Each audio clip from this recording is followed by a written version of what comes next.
ਵਾਹਿਗੁਰੂ ਜੀ ਕਾ ਖਾਲਸਾ ਵਾਹਿਗੁਰੂ ਜੀ ਕੀ ਫਤਿਹ। ਮੈਂ ਤੁਹਾਡੀ ਹੋਸਟ ਨੀਲਮ ਕੌਰ ਤੇ ਮੈਂ ਟੀਵੀ 84 ਦੇ ਸਾਰੇ ਦਰਸ਼ਕਾਂ ਦਾ ਦਿਲੀ ਸਵਾਗਤ ਕਰਦੀ ਹਾਂ ਪ੍ਰੋਗਰਾਮ ਸੱਚੋ ਸੱਚ ਵਿੱਚ। ਤੇ ਰੋਜ਼ਾਨਾ ਦੀ ਤਰ੍ਹਾਂ ਤੁਹਾਡੇ ਤੇ ਸਾਡੇ ਹਰਮਨ ਪਿਆਰੇ ਡਾਕਟਰ ਅਮਰਜੀਤ ਸਿੰਘ ਜੀ ਸਾਡੇ ਸਟੂਡੀਓ ਵਿੱਚ ਬੈਠੇ ਹੋਏ ਨੇ। ਆਓ ਉਹਨਾਂ ਨਾਲ ਮਿਲ ਕੇ ਪ੍ਰੋਗਰਾਮ ਸ਼ੁਰੂ ਕਰੀਏ। ਐਂਡ ਡਾਕਟਰ ਸਾਹਿਬ welcome our programme. And doctor ਸਾਹਿਬ ਅੱਜ 23 ਮਈ 2013 10 ਜੇਠ ਨਾਨਕ ਸ਼ਾਹੀ ਸੰਮਤ 545 ਦਾ ਦਿਨ ਹੈ। ਤੇ ਹੁਣ ਅਸੀਂ ਆਪਣੇ ਪ੍ਰੋਗਰਾਮ ਦੀ ਸ਼ੁਰੂਆਤ ਸਾਡੇ ਦਰਸ਼ਕਾਂ ਵੱਲੋਂ ਆਈਆਂ emails, phone messages, Twitter messages ਅਤੇ ਫੇਸਬੁੱਕ ਮੈਸੇजेस ਤੋਂ ਸ਼ੁਰੂ ਕਰਦੇ ਹਾਂ। ਤੇ ਸਾਡੀ ਪਹਿਲੀ ਈਮੇਲ ਪਰਥ ਆਸਟ੍ਰੇਲੀਆ ਤੋਂ ਵੀਰ ਪਰਵਿੰਦਰ ਸਿੰਘ ਜੀ ਦੀ ਹੈ। ਇਹ ਲਿਖਦੇ ਹਨ, ਖਾਲਸਾ ਜੀ, ਤੁਸੀਂ ਖਾਲਸਾ ਪੰਥ ਦੀ ਬਹੁਤ ਵੱਡੀ ਸੇਵਾ ਕਰ ਰਹੇ ਹੋ। ਅਸੀਂ ਤੁਹਾਡੇ ਬਹੁਤ ਸ਼ੁਕਰਗੁਜ਼ਾਰ ਹਾਂ ਕਿ ਤੁਸੀਂ ਸਾਨੂੰ ਐਸਾ ਪਲੇਟਫਾਰਮ ਦਿੱਤਾ ਜਿਸ ਰਾਹੀਂ ਪੰਥਕ ਮਸਲਿਆਂ 'ਤੇ ਵਿਚਾਰ ਹੋ ਸਕਦੀ ਹੈ। ਅਸੀਂ ਪਰਥ ਆਸਟ੍ਰੇਲੀਆ ਤੋਂ ਇੱਕ ਇੰਟਰਨੈਟ ਰੇਡੀਓ ਸ਼ੁਰੂ ਕੀਤਾ ਹੈ ਜਿਸ ਦਾ ਨਾਂ ਹੈ ਬੱਬਰ ਖਾਲਸਾ ਰੇਡੀਓ। ਇਸ ਰੇਡੀਓ ਸਟੇਸ਼ਨ ਦਾ ਮਕਸਦ ਵੱਧ ਤੋਂ ਵੱਧ ਲੋਕਾਂ ਨੂੰ ਸੰਤ ਭਿੰਡਰਾਂਵਾਲਿਆਂ, ਧਰਮਯੁੱਧ ਮੋਰਚੇ, ਆਨੰਦਪੁਰ ਸਾਹਿਬ ਦੇ ਮਤੇ ਅਤੇ ਖਾਲਿਸਤਾਨ ਬਾਰੇ ਜਾਣਕਾਰੀ ਦੇਣਾ ਹੈ। ਇਸ ਵਿੱਚ ਅਸੀਂ ਸੰਤ ਭਿੰਡਰਾਂਵਾਲਿਆਂ ਦੇ ਭਾਸ਼ਣਾਂ ਦਾ ਪ੍ਰਸਾਰਣ ਵੀ ਕਰਾਂਗੇ। ਖਾਲਸਾ ਜੀ, ਅਸੀਂ ਤੁਹਾਡੇ ਸ਼ੋਅ ਨੂੰ ਬਹੁਤ ਪਿਆਰ ਕਰਦੇ ਹਾਂ। ਅਸੀਂ ਸੱਚੋ ਸੱਚ ਪ੍ਰੋਗਰਾਮ ਦਾ ਆਪਣੇ ਰੇਡੀਓ ਤੋਂ ਪ੍ਰਸਾਰਣ ਕਰਨਾ ਚਾਹੁੰਦੇ ਹਾਂ ਤਾਂ ਕਿ ਇਸ ਦਾ ਫਾਇਦਾ ਉਹ ਵੀਰ ਭੈਣਾਂ ਵੀ ਉਠਾ ਸਕਣ ਜਿਹੜੇ ਟੀਵੀ ਜਾਂ ਇੰਟਰਨੈਟ ਤੱਕ ਪਹੁੰਚ ਨਹੀਂ ਕਰ ਸਕਦੇ। ਕਈ ਵਾਰ ਇੰਟਰਨੈਟ ਦਾ ਕਨੈਕਸ਼ਨ ਵੀ ਠੀਕ ਨਹੀਂ ਹੁੰਦਾ।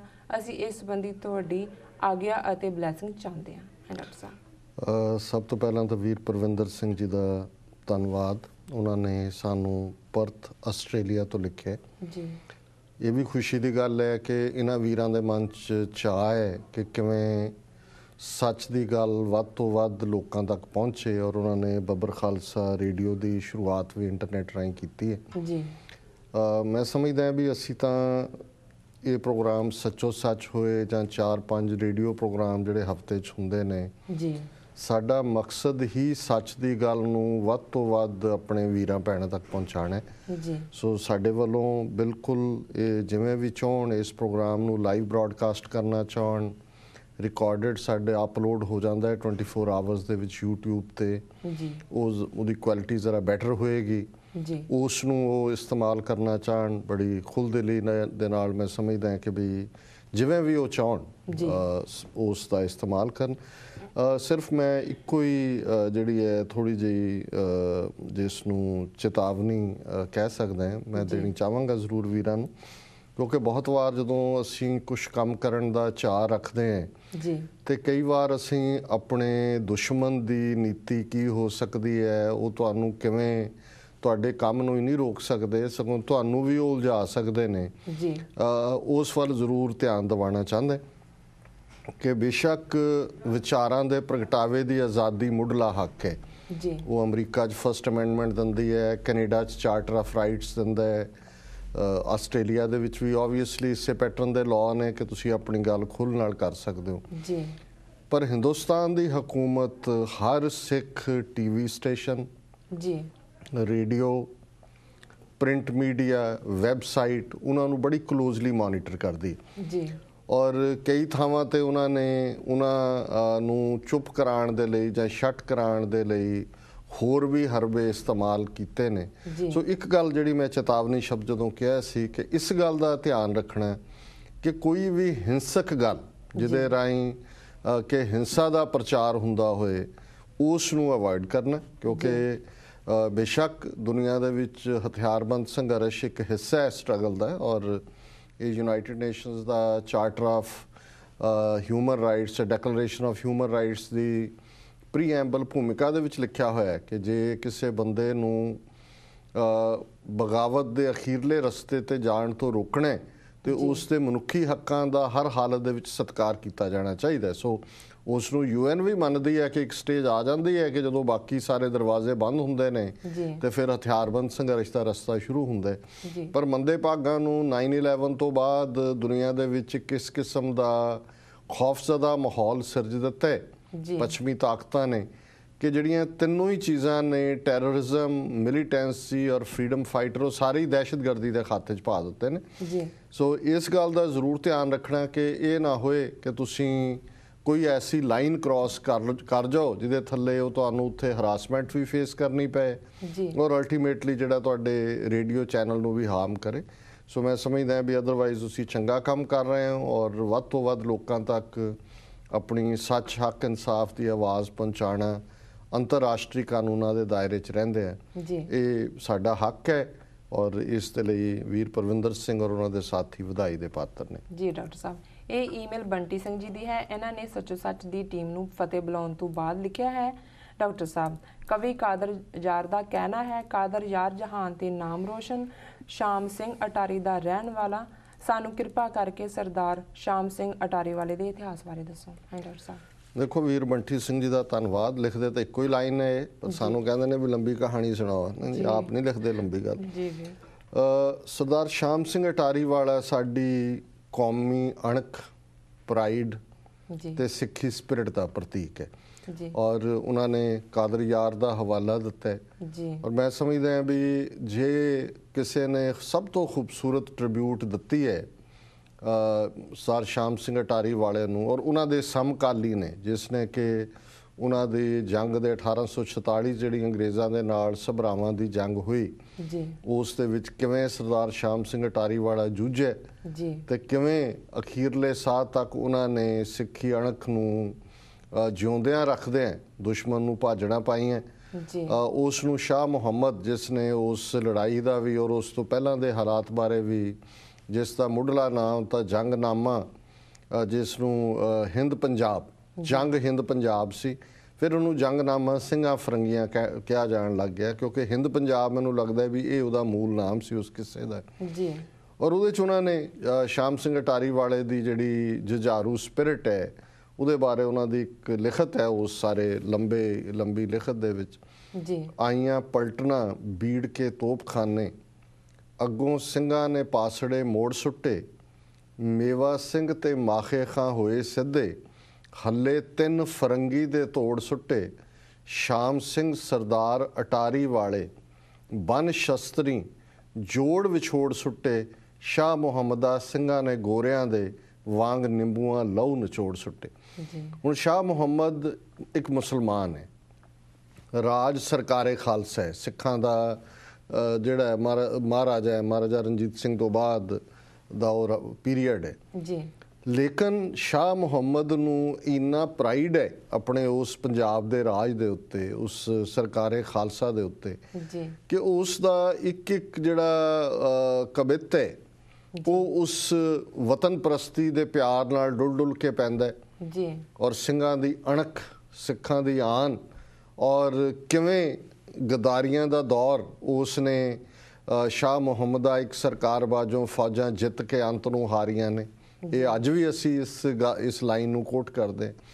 ਹੁਣ ਇਹ ਜਿਹੜਾ ਸਭਰਾਵਾਂ ਦੀ ਜੰਗ ਦਾ ਉਸ ਨੇ ਵਰਣਨ ਦਿੱਤਾ ਹੈ ਇੱਕ ਬੜੇ ਬਰੀਫ ਦੇ ਵਿੱਚ, ਔਰ ਬਾਅਦ ਜਦੋਂ ਹਿਸਟਰੀ ਆਫ ਦਾ ਸਿਕਸ ਬਾਈ ਕਨਿੰਗਮ ਆਈ ਔਰ ਅੱਜ ਬਹੁਤ ਸਾਰੀ ਜਿਹੜੀ ਖੁਫੀਆ ਰਿਪੋਰਟਾਂ ਦੇ ਆਧਾਰਿਤ ਵੀ ਲਿਖਤਾਂ ਮੌਜੂਦ ਨੇ।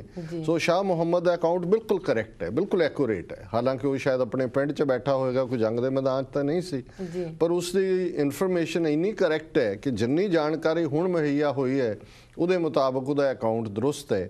ਸੋ ਉਹਦਾ ਇਹ ਕਹਿਣਾ ਕਿ ਭਾਈ ਹੁਣ ਜਿਹੜੀਆਂ ਨੇ ਤੋਪਾਂ ਦੀ ਜੰਗ ਹੈ, ਉਧਰ ਵੀ ਤੋਪਖਾਨਾ ਹੈ, ਇੱਧਰ ਵੀ ਤੋਪਖਾਨਾ ਹੈ। ਔਰ ਅੰਗਰੇਜ਼ਾਂ ਦੀਆਂ ਜਦੋਂ ਕਹਿੰਦੇ ਆਈਆਂ ਪਲਟਣਾ ਬੀੜ ਕੇ ਤੋਪਖਾਨੇ, ਅੱਗੋਂ ਸਿੰਘਾਂ ਨੇ ਪਾਸੜੇ ਮੋੜ ਸੁੱਟੇ। ਬ੍ਰਿਟਿਸ਼ ਤੋਪਖਾਨੇ ਨੂੰ ਜਾਂ ਉਹਨਾਂ ਦੀ ਤੋਪਾਂ ਦੀ ਮਾਰ ਚੋਂ ਸਿੱਖ ਸੁਰੱਖਿਅਤ ਨਿਕਲੇ ਵੀ ਔਰ ਉਹਨਾਂ ਤੋਪਾਂ ਦੇ ਮੂੰਹ ਬੰਦ ਕਰਵਾ ਦਿੱਤੇ।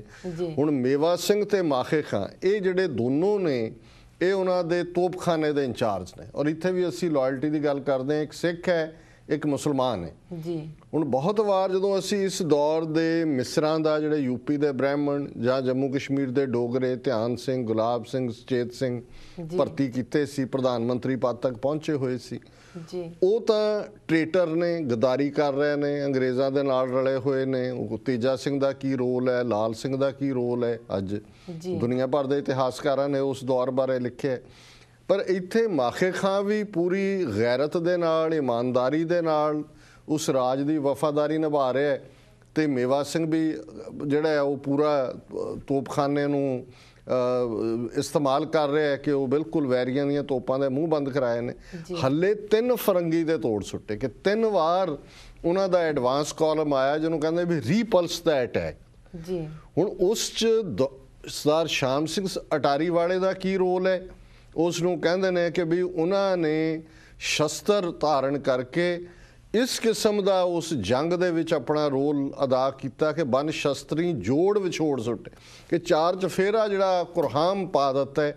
ਔਰ ਇਹੀ ਜਿਹੜਾ ਉਸ ਜੰਗ ਦਾ, ਤੇ ਜਦੋਂ ਕਹਿੰਦੇ ਨੇ ਕਿ ਸ਼ਾਹ ਮੁਹੰਮਦ ਸਿੰਘਾਂ ਨੇ ਗੋਰਿਆਂ ਦੇ ਵਾਂਗ ਨਿੰਬੂਆਂ ਲਹੂ ਨਿਚੋੜ ਸੁੱਟੇ, ਤੇ ਇਹ ਕੋਈ ਛੋਟੀ ਗੱਲ ਨਹੀਂ ਹੈ। ਜੀ ਜੀ। ਔਰ ਇਹ ਸਰਦਾਰ ਸ਼ਾਮ ਸਿੰਘ ਅਟਾਰੀ ਵਾਲਾ ਬਜ਼ੁਰਗ ਉਮਰ ਦੇ ਵਿੱਚ ਜਿਹੜਾ ਆਪਣੇ ਪਿੰਡ ਅਟਾਰੀ, ਅੱਜ ਵੀ ਅੰਮ੍ਰਿਤਸਰ ਲਾਹੌਰ ਸੜਕ ਦੇ ਉੱਤੇ ਅਟਾਰੀ, ਸੱਚਮੁੱਚ ਹੀ ਅਟਾਰੀ ਅਸੀਂ ਉੱਚੇ ਘਰ ਨੂੰ ਕਹਿੰਦੇ ਹਾਂ। ਕਦੇ ਇਹਨਾਂ ਦੇ ਪਿਤਾ ਸਰਦਾਰ ਨਿਹਾਲ ਸਿੰਘ ਅਟਾਰੀ ਵਾਲਾ, ਜਿਨ੍ਹਾਂ ਦਾ ਸੰਬੰਧ ਪਿੰਡ ਕੌਂਕੇ, ਜਿਸ ਪਿੰਡ ਨੇ ਅਜੋਕੇ ਦੌਰ ਦੇ ਵਿੱਚ ਜਥੇਦਾਰ ਗੁਰਦੇਵ ਸਿੰਘ ਕੌਂਕੇ ਵਰਗਾ ਮਹਾਨ ਯੋਧਾ ਸ਼ਹੀਦ ਜਿਹੜੇ ਅਕਾਲ ਤਖਤ ਸਾਹਿਬ ਦੇ ਜਥੇਦਾਰ ਵੀ ਰਹੇ, ਉਹਨਾਂ ਨੂੰ ਟਾਰਚਰ ਕਰਕੇ ਸ਼ਹੀਦ ਕੀਤਾ ਗਿਆ, ਦਿੱਤਾ। ਅੱਜ ਵੀ ਉਸ ਕੌਂਕੇ ਪਿੰਡ ਦੇ ਵਿੱਚ ਪੱਤੀ ਸ਼ਾਮ ਸਿੰਘ ਦੀ ਕਰਕੇ ਵੱਜਦੀ ਹੈ, ਸੋ ਉਹਨਾਂ ਦਾ ਸੰਬੰਧ ਉੱਥੋਂ ਨਾਲ ਸੀ। ਲੇਕਿਨ ਮਹਾਰਾਜਾ ਰਣਜੀਤ ਸਿੰਘ ਦੀ ਫੌਜ ਦੇ ਵਿੱਚ ਸ਼ਾਮਲ ਹੋਏ, ਬਹਾਦਰੀ ਦੇ ਬਹੁਤ ਜੌਹਰ ਵਿਖਾਏ, ਔਰ ਜਿਹੜੀ ਉਹਨਾਂ ਨੂੰ ਜਗੀਰ ਅਟਾਰੀ ਜਿਸ ਇਲਾਕੇ ਦੇ ਵਿੱਚ ਮਿਲੀ ਅੰਮ੍ਰਿਤਸਰ ਦੇ ਨੇੜੇ, ਉੱਥੇ ਉਹਨਾਂ ਨੇ ਬੜਾ ਉੱਚਾ ਘਰ ਵਸਾਇਆ, ਉਹ ਘਰ ਬਣਾਇਆ, ਜਿਹਦੀ ਅਟਾਰੀ ਵਾਲਾ ਘਰ ਵੱਜਦਾ ਸੀ। ਔਰ ਹੌਲੀ ਹੌਲੀ ਉਸ ਦੇ ਜੋ ਵੀ ਸ਼ਰੀਕ ਜਾਂ ਉਹਨਾਂ ਦੇ ਜਾਣੂ ਵੀ ਉੱਥੇ ਹੀ ਸੈਟਲ ਹੋਏ, ਔਰ ਇਸ ਤਰ੍ਹਾਂ ਅਟਾਰੀ ਦਾ ਮੁੱਢ ਵੱਜਾ। ਸੋ ਹੁਣ ਸਰ ਨਿਹਾਲ ਸਿੰਘ ਅਟਾਰੀ ਵਾਲਾ ਜਿਹੜੇ ਨੇ, ਉਹਨਾਂ ਤੋਂ ਬਾਅਦ ਉਹਨਾਂ ਦੇ ਬੇਟੇ ਸ਼ਾਮ ਸਿੰਘ ਅਟਾਰੀ ਵਾਲਾ ਵੀ ਉਸ ਤੋਂ ਵੀ ਅੱਗੇ ਵੱਧ ਕੇ ਸਿੱਖ ਰਾਜ ਦੇ ਉਸ ਬਾਰਡਰਸ ਨੂੰ ਅੱਗੇ ਵਧਾਉਣ ਦੇ ਲਈ ਐਫਰਟ ਕਰਦੇ ਨੇ, ਸਿੱਖੀ ਅਣਖ ਦਾ ਪ੍ਰਤੀਕ ਨੇ।